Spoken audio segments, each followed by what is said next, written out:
오늘의 사연 시작합니다. 저는 평범하게 직장을 다니고 있는 여자입니다.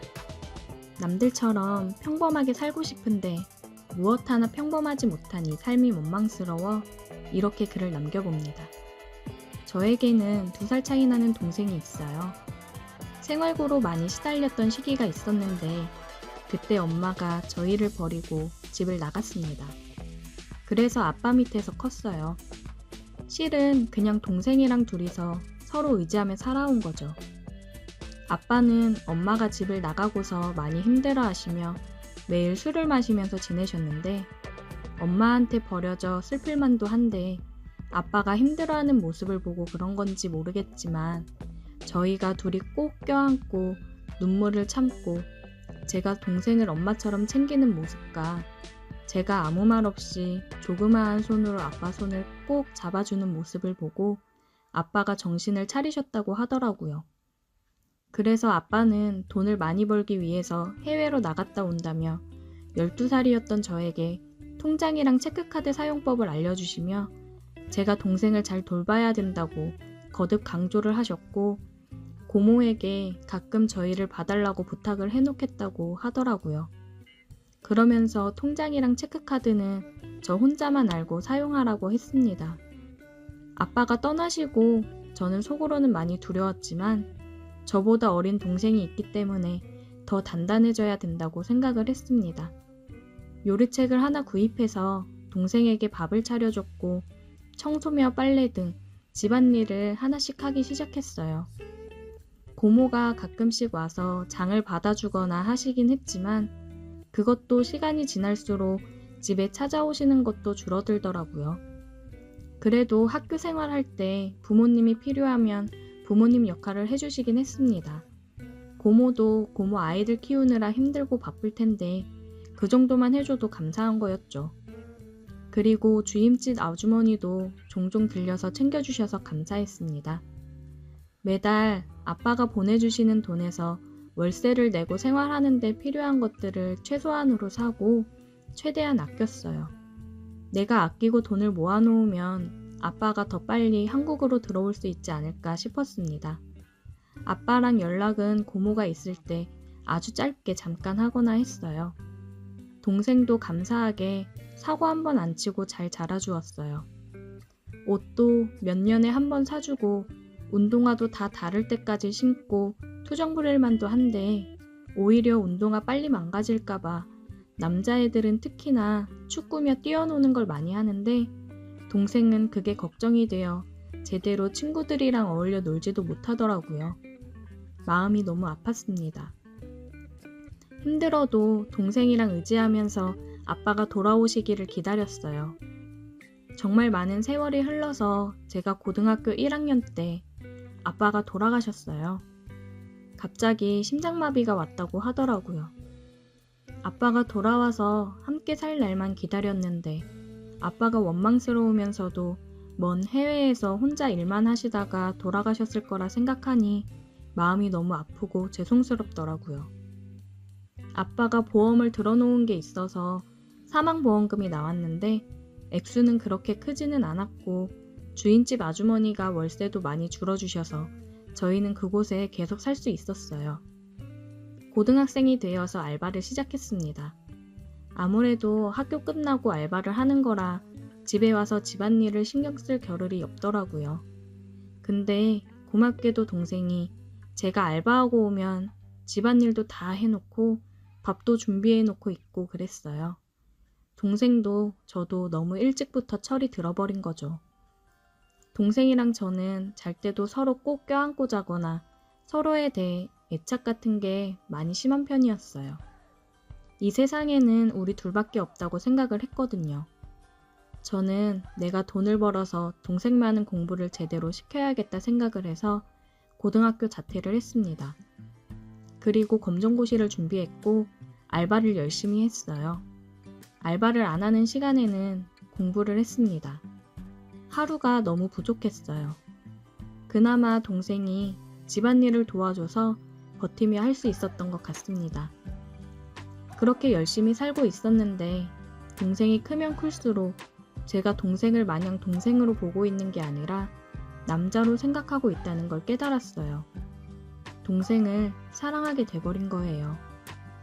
애써 현실을 부정하려고 했고 알바를 더 늘려서 동생과 좀 떨어져 있는 시간을 늘려보자 생각을 했어요.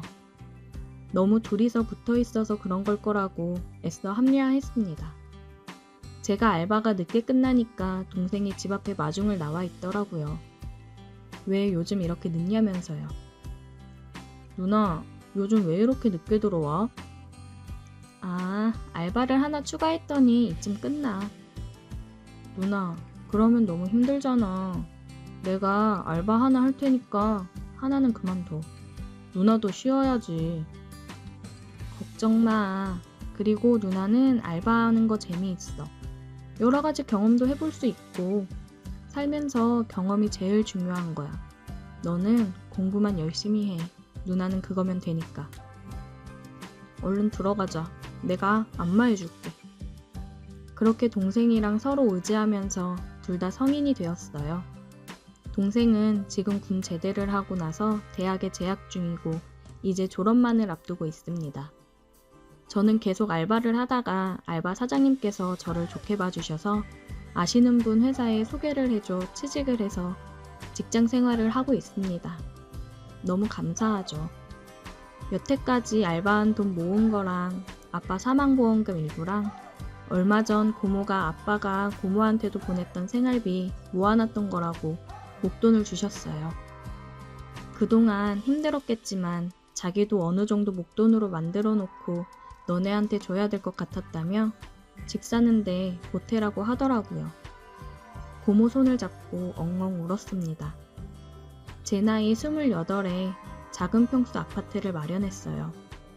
지방이라 집값이 싸기는 하지만 저한테는 정말 어느 집보다도 비싸고 의미 있는 집이었습니다. 정말 계약을 했을 때도 동생이랑 부둥켜 안고 눈물 콧물 흘리며 울었어요. 그리고 아파트 입주를 하고 동생이랑 집에서 고기를 구워 먹자고 했습니다. 고기를 먹으면서 술을 마시는데 정말 그동안 고생했던 모든 것들이 스쳐 지나가더라고요. 처음으로 맘 편히 술을 먹어본 것 같아요. 모든 맘고생이 끝나고 술이 들어가니 동생이나 저나 이성의 끈이 끊어져 버렸습니다. 서로 마음이 있다는 걸 알고 있었어요. 하지만 애써 부정해 왔습니다. 어떻게 서로 사랑하지 않을 수가 있겠어요. 동생을 위해 헌신하며 애쓰는 누나. 그런 누나에게 짐이 되지 않으려고 열심히 도와주는 동생. 서로가 너무 안쓰럽고 애틋하죠. 우리에게는 정말 어렸을 때부터 둘뿐이었으니까요. 정말 이러면 안 되는 걸 아는데 저희 둘은 넘어선 안 될 선을 넘어버리고 말았습니다. 서로의 눈을 보며 사랑을 느꼈고 둘 다 눈물을 흘리면서 키스를 했어요. 그 어느 때보다도 뜨거웠습니다. 이 순간을 놓치고 싶지 않다는 듯이 우리는 서로에게 집중을 했어요. 손짓, 몸짓 하나하나가 다 소중했습니다. 서로 모든 것을 탐색한 후에 하나가 되었어요. 정말 돌이킬 수 없는 강을 건너버렸습니다. 그렇게 다음날 아침을 맞이했고 우리는 서로를 보며 웃어줬어요. 모든 게 걱정이 되었지만 애써 생각하지 않으려고 했습니다. 그냥 이제까지 힘들었으니까 우리 둘이 행복한 길을 선택하자. 우리가 이 선택을 우리의 행복한 길이라고 선택을 했으면 후회하지 말자. 혹시나 후회를 하게 되는 순간이 온다면 그 누구도 원망하지 말고 놓아주자 얘기를 했습니다. 그 이후 동생이랑은 정말 연인처럼 데이트도 하고 스킨십도 하며 지냈습니다. 퇴근하고 들어와서 동생이 알바를 끝내고 오는 시간 맞춰 맛있는 음식도 준비해놓고 하루의 일과를 얘기하며 즐거운 저녁 시간을 보내고 이전과는 크게 달라진 건 없지만 온전한 우리의 집에서 여유로움을 느낀다는 거고 서로를 보며 사랑한다고 얘기하고 입을 맞추는 게 전과 달라졌다면 달라진 점이네요. 솔직히 지금 인생에서 가장 행복한 순간입니다. 어린 나이부터 정말 많이 힘들게 살아왔고 희망과 행복이랑은 거리가 먼 삶을 살아왔는데 지금 너무 행복하다 보니까 불안해요. 동생과 제 관계를 알게 된다면 모두 저희를 보고 손가락질을 하겠죠. 남들이 다 손가락질하는 이 관계를 유지하는 게 맞는 걸까요? 앞으로 살아갈 날이 더 많은데 혹시나 서로에게 더 좋은 사람이 나타난다면 우리가 서로 정말 행복을 빌며 보내줄 수 있을까요? 동생과 저는 정말 뗄래야 뗄 수 없는 사이인데 서로가 없는 삶을 상상조차 할 수 없습니다. 이렇게 서로 사랑하며 행복을 꿈꿔도 되는 걸까요? 오늘의 사연 여기까지입니다. 오늘도 들어주셔서 감사해요. 구독, 좋아요, 알림 설정 부탁드려요. 저는 최근 스몰 웨딩을 했습니다. 가장 가까운 친척분만 모신 가운데 아주 조촐하게 한 결혼식이죠. 번잡한 시내 쪽 결혼식장보다 한강 변두리 쪽에 주차는 걱정도 없고 결혼식장의 그 복잡함과 사람 없는 조용한 결혼식을 했습니다. 남편과 결혼 전에 연애할 때 들린 바다가 경치가 좋아서 들렸던 레스토랑이었어요. 심플하게 주변과 어울리는 아름다움이 인상적이었던 곳이었습니다. 저희처럼 젊은 연인들이 데이트하기 딱 좋은 그런 곳이라서 단골들이 많이 찾는 곳인 것 같았어요. 형식과 틀에 박힌 결혼식이 싫었던 저는 남편과 결혼식을 이곳에서 하는 게 어떨까 하고 넌지시 물었는데 의외로 괜찮다고 하더군요. 그래서 그 길로 바로 사장님한테 곧바로 여쭤봤습니다. 그랬더니 식사비 포함해서 거기서 간단히 식을 올릴 수 있는 식장으로 세팅을 해주신다고 했습니다. 그리고 진행했었던 스몰 웨딩과 야외 결혼식 사진을 보여주셨는데 정말 마음에 들더군요. 서비스로 전문 사회도 봐주신다고 했습니다. 어차피 결혼식 때는 직장에 가장 가까운 사람들과 아주 친한 친구들만 초대할 예정이었고 지방에 사시는 가까운 친척들은 한 곳에 만나서 소형 버스로 이동하면 되는 거라 큰 불편함은 없을 듯 싶었습니다. 저의 친정 쪽은 아버지가 오래전에 돌아가셔서 아버지의 친구분들은 몇 분밖에 없었고 가까운 친척분들만 오실 예정이었죠. 반면에 남편 친구들과 직장 사람들은 따로 부르지 않아도 많이 올 것 같았는데 예비 신랑이었던 남편은 결혼식만큼은 제 뜻대로 해주고 싶다고 했습니다. 스몰 웨딩이라고 해서 결코 저렴한 결혼식은 아니었어요. 그냥 공장에서 찍어내는 듯한 결혼식장에서의 결혼이 아닐 뿐 좀 더 낭만적인 것이었죠. 화이트 로즈와 핑크 로즈가 섞인 장미꽃이 생화로 장식되었기 때문에 화려하고 아름다운 스몰 웨딩이었습니다. 그 흔한 웨딩드레스도 대여받지 않고 친구가 직접 선물로 제작해준 심플한 웨딩드레스를 입었어요.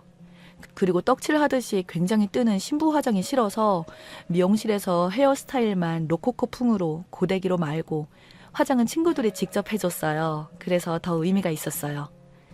식이 시작되기 전에 친구들이랑 사진 찍으면서 친척분들에게 인사도 드리고 있었습니다. 그런데 저만 치서 눈에 띄게 흰 원피스를 입고 있는 아가씨가 눈에 띄었어요. 예비 시누이였는데 얼마나 잔뜩 멋을 부리고 있는지 엄청 예쁘더라고요. 샵에 가서 30만 원짜리 화장도 받고 예쁜 옷도 대여받았다고 하더군요. 헤어스타일은 얼마나 공을 들였는지 머리 곳곳에 다이아몬드빛 헤어핀을 박아놓고 목에는 다이아몬드 목걸이와 귀걸이를 찰랑거리며 걸어오고 있었어요. 누가 보면 신부인 줄 알겠네 싶었습니다. 사람들의 시선이 느껴졌는지 기분이 좋아 보였어요. 정작 신부인 저는 목걸이나 귀걸이나 팔찌 등은 전혀 하지 않았는데 예비 시누이는 주렁주렁 화려하게 잘 차려입고 왔더라고요. 시누이는 저보다 2살 아래인데 스스로가 참 예쁘다고 생각하는 사람입니다. 그리고 다른 사람의 주목을 받고 싶어하는 성격이에요. 과하게 행동한다거나 눈에 띄는 옷차림 등으로 다른 사람들의 관심을 받고 싶어합니다. 얼굴도 여자인 제가 봐도 참 여성스럽고 예쁘고 키도 여자 평균 키보다 큰 편이고 날씬하기까지 합니다. 그래서인지 시누이는 비교적 자신 있는 외모로 다른 사람의 시선을 받고 싶어하는 욕구가 강한 듯이 보였습니다. 아마도 오늘 자기 오빠 결혼식인데도 불구하고 한 달 전부터 얼굴 마사지며 전신 마사지며 무엇을 입고 결혼식에 참석할지, 어떤 화장을 할지, 어떤 구두를 신을지 등등 고민 많이 했을 겁니다. 그동안 제가 봐왔던 시누이는 항상 그랬거든요. 아마도 신부보다도 더 돋보여서 다른 사람들의 시선을 독차지하고 싶었을 겁니다. 어서 오라고 반갑게 맞이하는 저를 힐끗 보더니 생각보다 너무 수수한 제 모습에 싱겁다는 듯한 표정이더군요. 그러더니 하는 말이 어이없었어요. 오늘은 신부가 아니라 내가 주인공이네. 라고 하면서요. 신부보다도 자신이 더 주목받고 있다는 말을 그런 식으로 하더라고요. 저는 그냥 웃어 넘겼습니다. 옆에서 신랑이던 남편이 헛소리하지 말고 저기 가서 얌전히 앉아있으라고 했는데 요리조리 제 드레스를 아래 위로 한번 훑어보고는 지나가더군요. 친구들이 그런 신우이를 보고는 신우이가 옆에 있어서 말은 하지 못하고 눈짓으로 뭐 저런 애가 있냐고 했어요. 신우이는 사람들이 쳐다보는 것은 자기가 신부보다 예쁘기 때문이라고 철석같이 믿고 있는 것 같았어요. 지나치게 자기애가 강한 편이었죠. 물론 예뻐서 쳐다보는 것도 있었지만 그것보다도 아무리 신랑 측 가족이라 하더라도 하객 복장이 아닌 흡사 신부 복장으로 화려하게 치장하고 나서 그게 이상해서 쳐다보는 것을 신우이는 깨닫지 못했습니다. 딱 봐도 흰 드레스 원피스에 화려한 목걸이, 치렁치렁한 귀걸이까지 조금 과한 복장이었죠. 식이 끝나고 가족 사진 찍을 때도 또 다시 자기가 주인공이라며 신부인 제 앞을 가로막고 중앙에 떡하니 서서는 다들 신부를 가리고 있다고 하니까 우스갯소리로 오늘은 누가 봐도 내가 주인공처럼 보이는데 중앙에 서야죠. 안 그래요? 하면서 자기가 중앙에 서고 신부인 저를 살짝 밀더군요. 어차피 사진 찍는 사람이 신랑 신부를 중심으로 찍는 건데 신우이 때문에 사람들이 인상을 찌푸리는데도 알아채지 못하더라고요. 저희 가족들이고 친척들이라서 이제 거침없이 오늘은 주인공은 나라면서 센터 자리를 포기하지 않더라고요. 형식적인 사진은 원치 않았기에 자연스럽게 찍어달라고만 했더니 제 결혼 사진은 사진마다 신우이가 가운데 떡하니 자리 잡고 있더군요. 그날 피로연 때 친구들이 신우이가 좀 이상하다고 하면서 욕을 했어요. 약간 나사가 빠진 듯이 사람이 부족해 보이더라고들 했습니다. 신우이에게 잘해주면 옳았구나 하고 머리 꼭대기에 올라갈 것 같다면서 조심하라고 이구동성으로 말하더군요. 아무튼 신우이가 주목받고 싶어 했는데 원하는 대로 된 것 같아 보였습니다. 인스타에도 막 따끈따끈한 사진들이 계속 올라오고 있었는데 정말 웃겼어요. 옷발로 식장을 점령하다 라는 제목으로 신우이 셀카 사진만 올라왔는데 신부인 저의 사진은 완전 꽂아놓은 보릿자루 마냥 보여서 기분이 언짢았습니다. 이왕이면 인스타에 올라온 사진을 부모님도 볼 텐데 좀 그럴싸한 사진을 올려주면 안 되나 싶었어요. 마치 결혼식하는 신부보다 신우이 자신이 훨씬 이쁘고 아름다웠다는 것을 강조하려는 듯 대비된 모습의 사진만 올렸더라고요. 그런 신우이가 얄밉긴 하지만 상처가 많아서 자격지심 때문에 겉포장이 과한 편이라고 생각했습니다. 사실 신우이는 결혼을 한 번 한 적이 있어요. 비교적 이른 나이에 결혼을 한 거였는데 1년도 안 되어서 서로 헤어졌습니다. 혼인신고 전이라 지금은 처녀 행세를 하고 있어요. 신우의 전 남편은 신우이보다 10살이나 많은 사람이어서 처음에 결혼한다고 했을 때 남편도 반대를 했었다고 들었어요. 세상 물정 모르는 신우이가 이래저래 속아서 결혼한 것 같기도 했고 아무래도 미심쩍었다고 하더군요. 아직 어린 나이니 좀 더 시간을 두고 결혼을 생각해보라고 했었는데 굳이 강행했다네요. 그 당시에 직장도 없었고 이곳저곳 알바를 하다가 결혼을 한 거라 취집이라 생각했던 것 같았습니다. 결혼작은 한 푼도 모으지 못하고 시부모님의 도움으로 결혼한 신우이는 막상 남편 돈으로 생활비를 받았으니 특별히 할 일도 없이 집에서 무료하게 쇼핑을 했다더군요.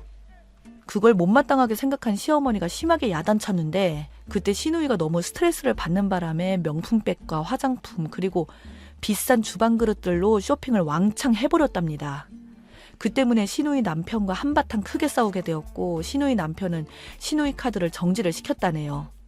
그런 사실을 어찌 알고 시어머니가 남편도 없는 대낮에 쫓아왔답니다. 남편 신용카드로 정지 먹고 남편이 생활비도 주지 않겠다고 으름장을 놓고 있는 판국에 시어머니까지 와서 난리를 치고 있길래 너무 화가 난 나머지 시어머니를 때렸다네요. 당신 며느리이지 이제 당신 아들딸이 아니니까 잔소리 그만하라고 했답니다. 신우이 어머니가 완전 폭발하셨대요. 그때 상황은 안 봐도 비디오죠.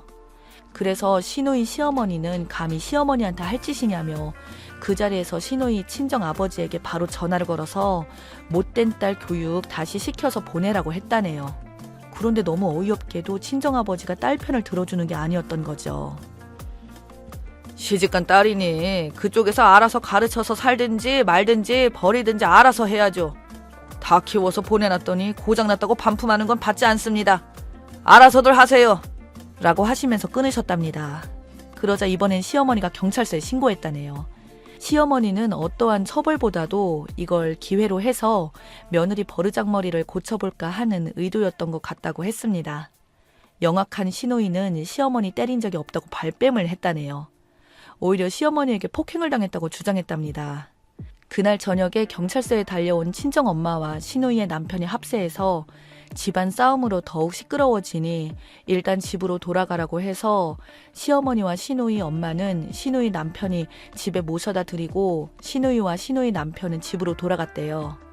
시누이와 어머니를 모셔다 드리고 온 시누이 남편이 그러더랍니다. 사람이라면 해선 안 되는 일들이 있어. 어머니랑 오늘 이야기했는데 당장 헤어지자. 몸만 나가던지 아니면 이혼 소송 당해서 위자료 주고 가던지 결정해. 라고 했답니다. 사실 혼인신고도 하지 않은 상태라서 합의 이혼이고 뭐고 없이 바로 헤어지면 남남이더라고요. 보수적이고 효자였던 시누이 남편은 절대 시누이와 살지 않겠다고 했고 더군다나 시누이 시어머니와 시누이를 더 이상 보고 싶지 않다고 했다네요. 이 말을 들은 시누이 친정엄마가 기가 막히다면서 도통 사정을 하면서 사돈을 달래봤지만 소용없었답니다. 할 수 없이 시누이가 시어머니를 찾아가서 무릎 꿇고 용서를 빌었지만 소용없다고 시누이 남편은 곧바로 살던 집을 부동산에 내놓더니 자기 짐을 다 빼서 시댁으로 들어가 버렸어요. 그렇게 허망하게 헤어진 후 몇 달이 지났는데 어느 백화점에서 일하고 있는 친구한테서 연락이 왔대요. 시누이와 헤어진 전 남편과 비슷한 사람을 봤다면서 사진을 찍어서 보내줬답니다. 시누 전 남편이 확실하더래요. 그런데 옆에 만삭인 어떤 여자와 아기용품 매장에서 물건을 고르고 있는 모습이었답니다. 백화점에서 근무한다는 그 친구 말에 의하면 그 아기용품 매장 직원에게 물어봤더니 두 사람이 부부가 분명한 것 같다라고 하더랍니다. 그렇다면 만삭인 여자 뱃속에 있는 아기가 전 남편의 아기란 건지 시누이와 결혼 생활 중에 바람을 피웠다는 것인지 황당했답니다. 그래서 전 남편이 다니는 회사로 찾아가서 단도직입적으로 사진을 보여주면서 따져 물었답니다. 그랬더니 이제 와서 무슨 상관이냐며 오히려 따져 묻고 있는 시누이한테 면박을 주었고 혼인신고하고 잘 살고 있는 자기 와이프를 데리고 백화점 쇼핑한 게 무슨 난리 날 일이라며 남의 회사까지 쫓아왔냐며 한 번만 더 찾아오면 가만두지 않겠다면서 큰 소리로 쪽을 주더랍니다. 헤어지기 전 시누이 몰래 바람 피운 사실에 대해서 따지려고 했었는데 오히려 정신없는 여자 취급만 당했다네요. 시누이는 전 남편에게 물었답니다. 결혼식을 올린 지 한참이 지나고도 혼인신고를 미루더니 그 여자는 바로 혼인신고를 했다고? 그랬더니 전 남편이 그랬대요. 얼굴이 이쁘니까 좋은 남자 잡아서 잘 살아. 너랑 막상 결혼해보니까 네가 2% 부족한 여자라는 걸 바로 알겠더라. 나도 나이가 많은데다가 마치 부족한 사람인데 와이프까지 2% 부족한 여자면 곤란하지 안 그래? 마치 결혼하자마자 헤어질 것을 각오했다는 듯한 말을 했답니다. 모욕적인 언사로 자존심이 엄청 상한 시누이가 야, 이 나쁜 놈아, 넌 천벌을 받을 거야 하고 저주 한번 퍼붓고 달리 어쩔 도리가 없었다고 합니다. 전 남편을 만나고 충격적인 말을 들은 시누이는 엄청 마음이 상했고 차라리 전 남편을 만나지 말 것을 후회했다네요. 차라리 모르고 지나쳤으면 좋았을 것을 알고 난 후에 남는 건 상처투성이었다네요. 시누이 오빠인 제 남편은 이런 말을 할 때마다 그랬답니다. 시누이는 전 남편과 헤어진 것은 잘한 것이고 남 탓할 필요 없다고요.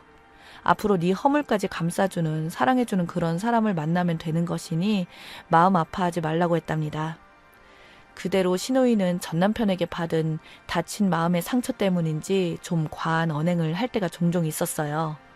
저는 결혼 전에 이미 남편에게서 시누이에 관해서 듣고 알았기 때문에 제 스몰 웨딩에서 그렇게 2% 부족한 행동을 하는 시누이를 오히려 짠하게 생각했습니다. 거기서 더 과한 행동만 하지 않기를 바랄 뿐이죠.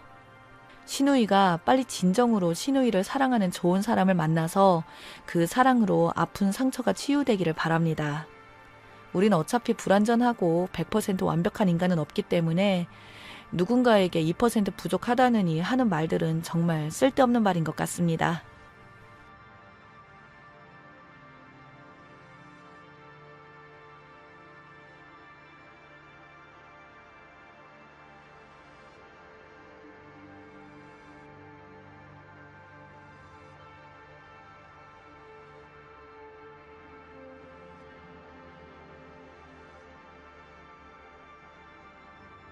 저는 공립학교의 교직원으로 일하고 있습니다.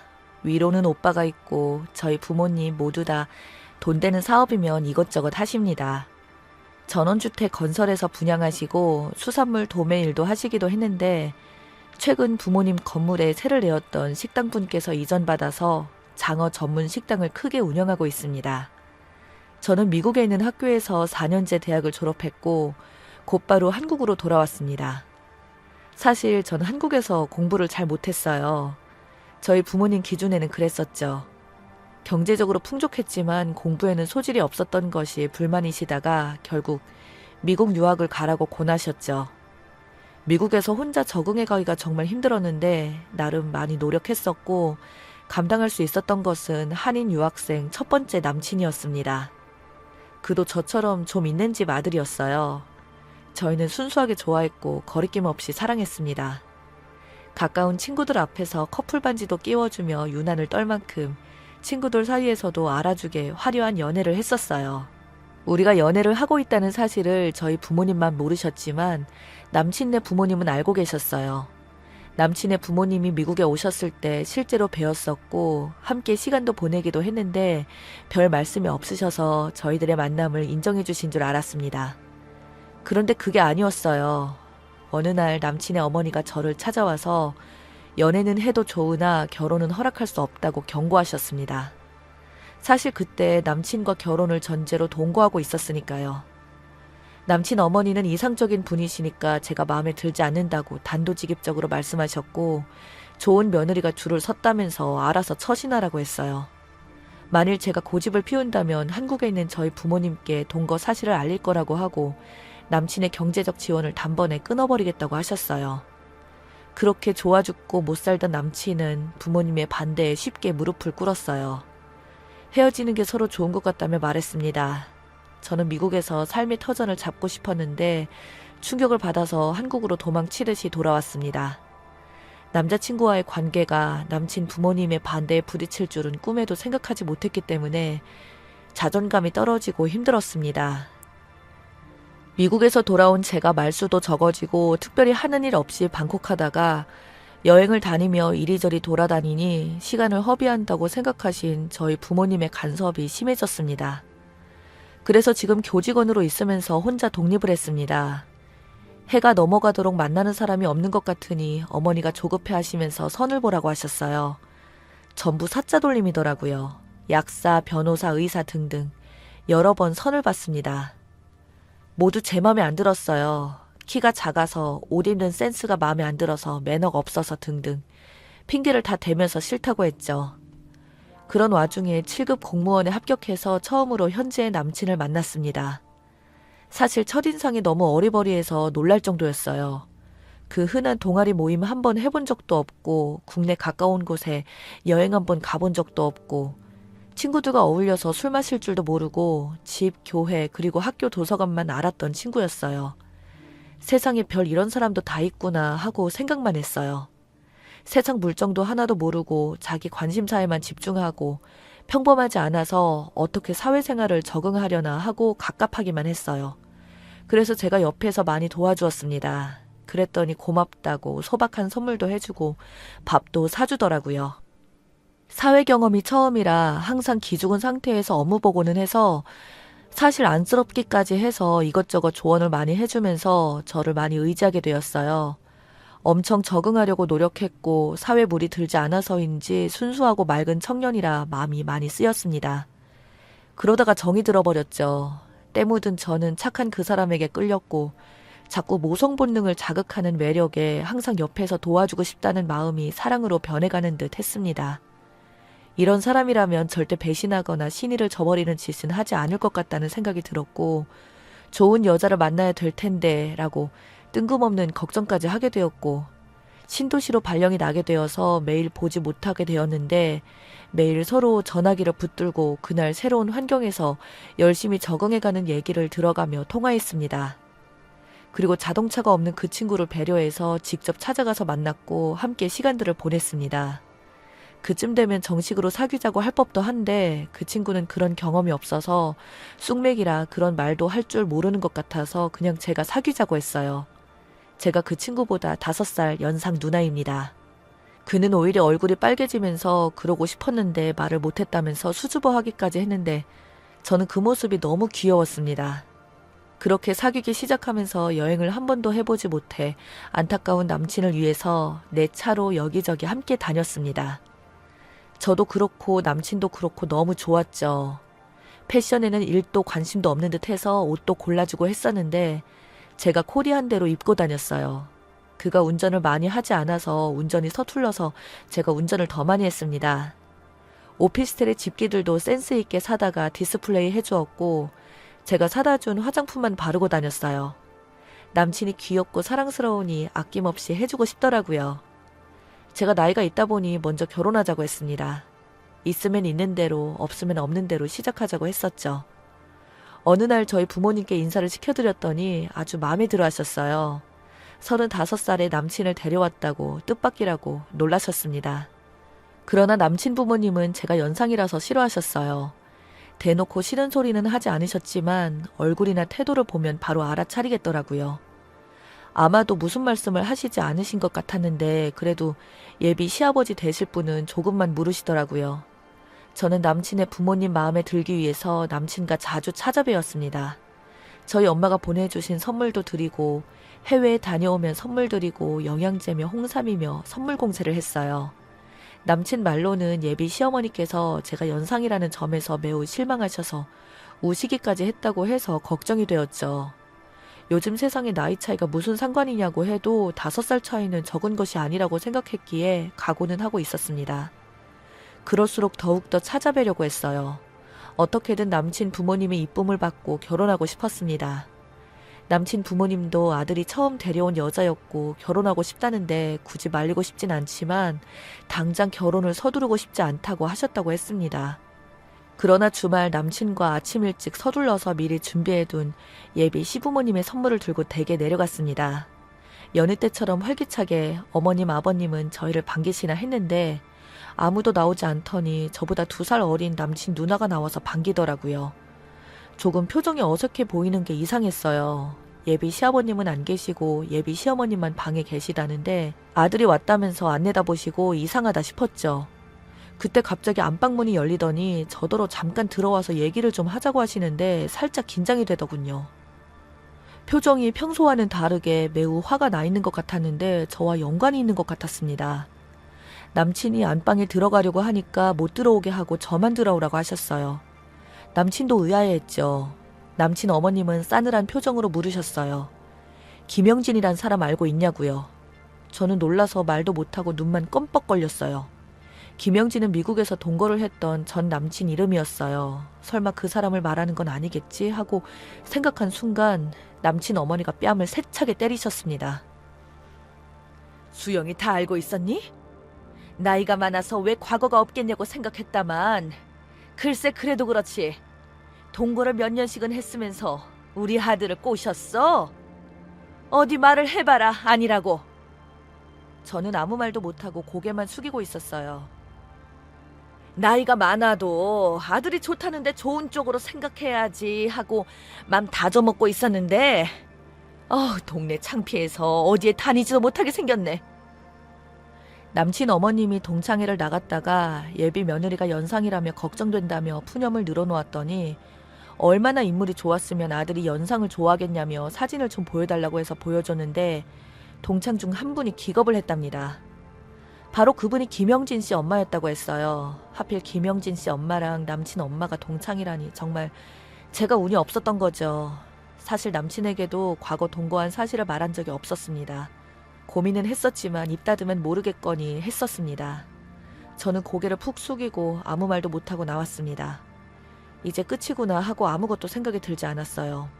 남친은 그런 나를 쫓아나와서 왜 그러냐고 다그치는데 어차피 알게 될 것이니 과거 미국에서 전 남친과 동거 사실을 말해주었어요. 사실 영원히 속이고 싶었다고 했고 어머니가 아시게 될 줄은 몰랐다며 이제 우리 사이도 끝난 것 같다고 했습니다.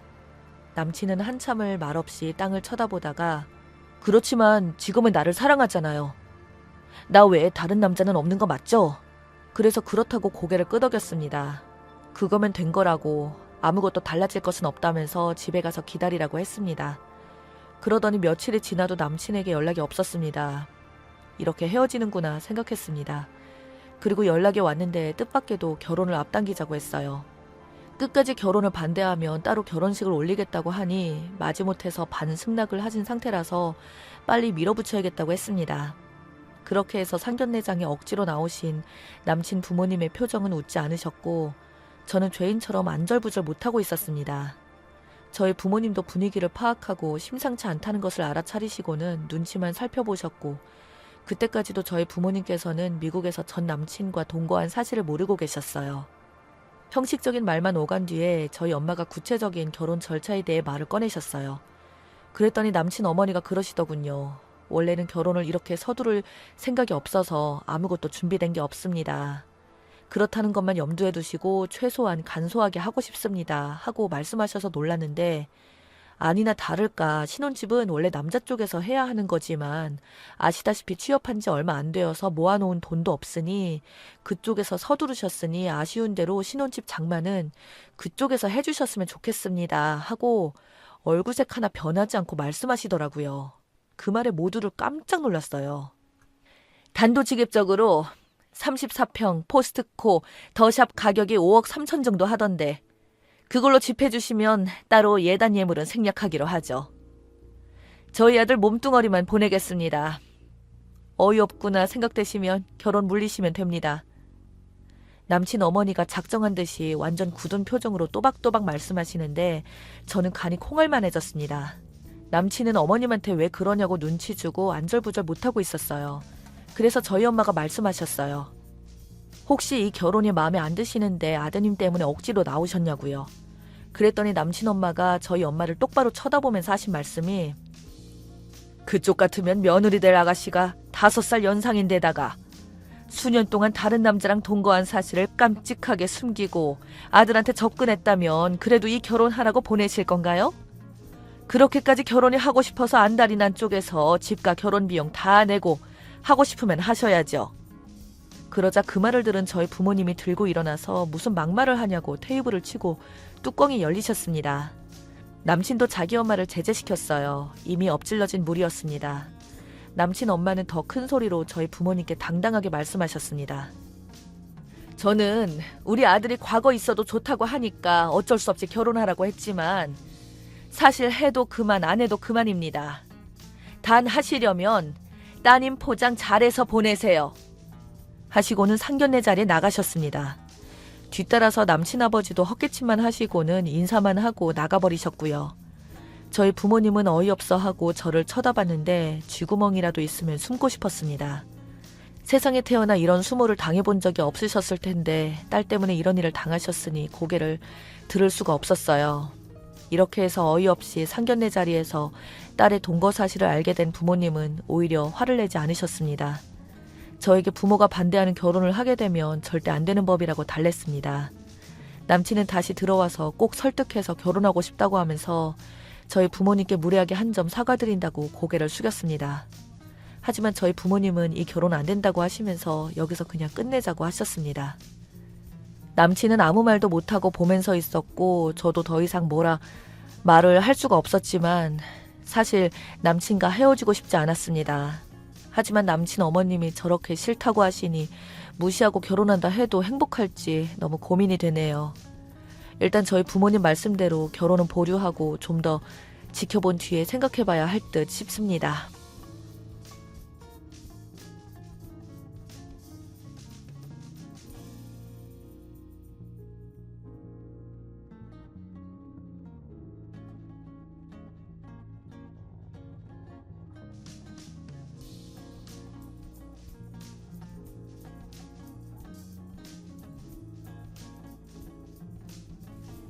안녕하세요.